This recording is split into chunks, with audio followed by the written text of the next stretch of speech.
এক সময় কথা, সুবর্ণপুর নামে একটি গ্রামে করিম নামের এক গরিব কৃষক বসবাস করত। সে খুব পরিশ্রমী ছিল, কিন্তু গ্রামের ধনী ব্যবসায়ী জমির উদ্দিন সবসময় গরিব কৃষকদের ঠকিয়ে টাকা কামাই করত।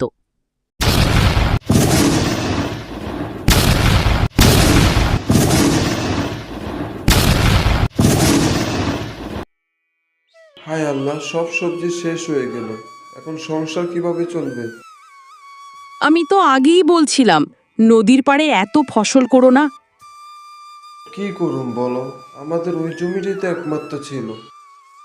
এখন মেয়ের লেখাপড়ার খরচ কিভাবে দিবা? তাছাড়া সংসার কিভাবে চালাবে এখন? আল্লাহ ভরসা, কিছু একটা ব্যবস্থা হয়ে যাবে।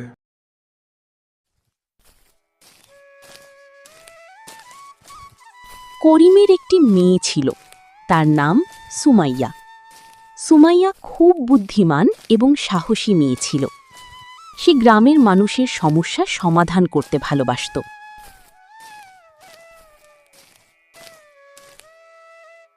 চাচা, আপনি মাটিতে পড়ে আছেন কেন? মা, আমার গরুর গাড়ি উল্টে গেছে, সব ধান নিচে পড়ে গেছে। এখন আমি কি করুম বুঝতাছি না। চিন্তা করবেন না, আমি সাহায্য করছি।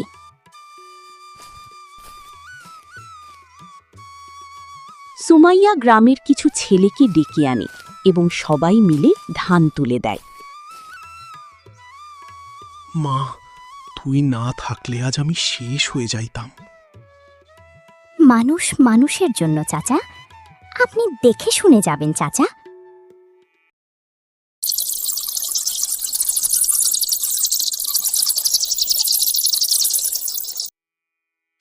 গ্রামের ধনী ব্যবসায়ী জমির উদ্দিন শুনতে পারে যে সুমাইয়া গ্রামের মানুষের অনেক সাহায্য করছে। এতে সে ভয় পেয়ে যায়। এই মেয়ে যদি গ্রামের মানুষদের সচেতন করে ফেলে তাহলে আমার ব্যবসা শেষ। তাহলে বাবা, তুমি এখন কি করবে? আগে মেয়েটার বুদ্ধির পরীক্ষা নিতে হবে। আমিও তো দেখি আসলে সে কতটা বুদ্ধিমান।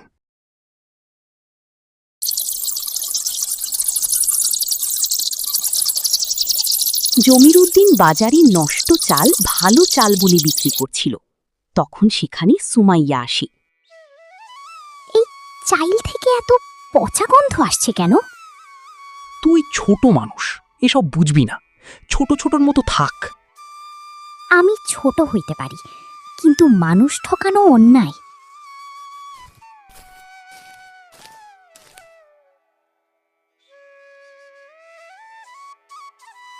সত্যি তো, এই চাল তো খারাপ।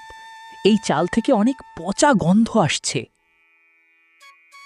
ঠিকই তো, আপনি আমাদের সাথে প্রতারণা করেছেন। জমির উদ্দিন বাবু, আপনি কিন্তু কাজটা ভালো করলেন না।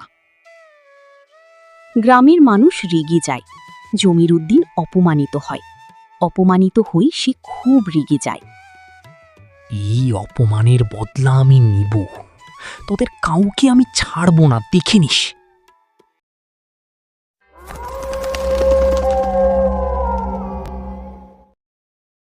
জমির উদ্দিন এতটাই রেগে যায় যে তাদের উপর প্রতিশোধ নেওয়া পরিকল্পনা করতে থাকে। জমির উদ্দিন আর তার লোক সাগর কথাবার্তা বলতে থাকে যে তাদের উপর প্রতিশোধ নেওয়া যায় কিভাবে। শোন সাগর, আজ রাতে করিমের ঘরে আগুন লাগিয়ে দিবি, বুঝছস? ঠিক আছে, তা না হয় লাগিয়ে দিলাম, কিন্তু যদি কেউ দেখে ফেলে তাহলে কি হবে একবার ভেবে দেখেছেন? আরে যা হওয়ার হবে, পরে দেখা যাবে। তোকে যেটা বলেছি সেটা ঠিকভাবে কর। আচ্ছা ঠিক আছে, তাহলে আজ রাতেই আমি করিমের বাড়িতে আগুন লাগিয়ে দেব। ঠিক আছে, এখন তাহলে তুই যা, আর কাজটা ঠিকমতো শেষ করিস।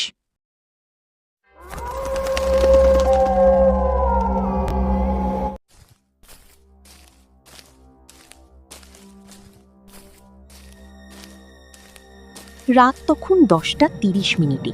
সাগর চুপি চুপি এসে করিমের বাড়িতে আগুন জ্বালিয়ে দেয়।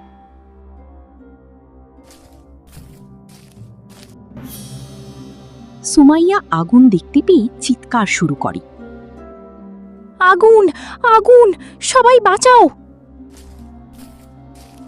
সুমাইয়ার চিৎকার শুনে গ্রামের মানুষজন দৌড়ে চলে আসে। এসে সবাই দেখতে পায় করিমের বাড়িতে আগুন জ্বলছে। এটি দেখে গ্রামের মানুষজন আগুন নিভিয়ে ফেলে। একজন লোক জমির উদ্দিনের লোকদের পালাতে দেখে পায়। ওই দেখো, জমির উদ্দিনের লোক পালিয়ে গেছে। তার মানে জমির উদ্দিনের লোকরাই আগুন লাগিয়েছে। না, এটা তো তারা ভালো করে নাই। এটার বিচার তো একটা করতেই হবে। কালকে সকালে এটা নিয়ে বিচার বসাবো। এখন তাহলে সবাই যার যার ঘরে চলে যাও।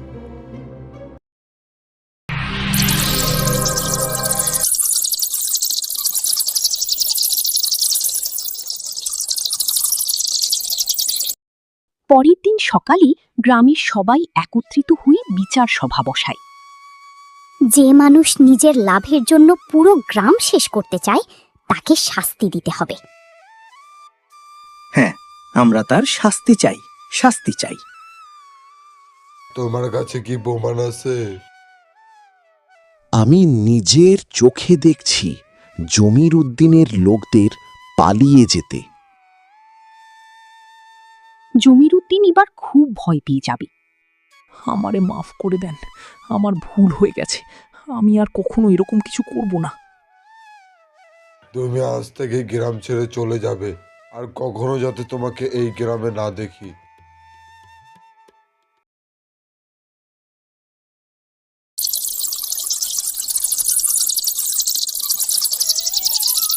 কয়েক বছর পর সুমাইয়া বড় হয়ে গ্রামের জন্য একটি কৃষি শিক্ষা কেন্দ্র তৈরি করে।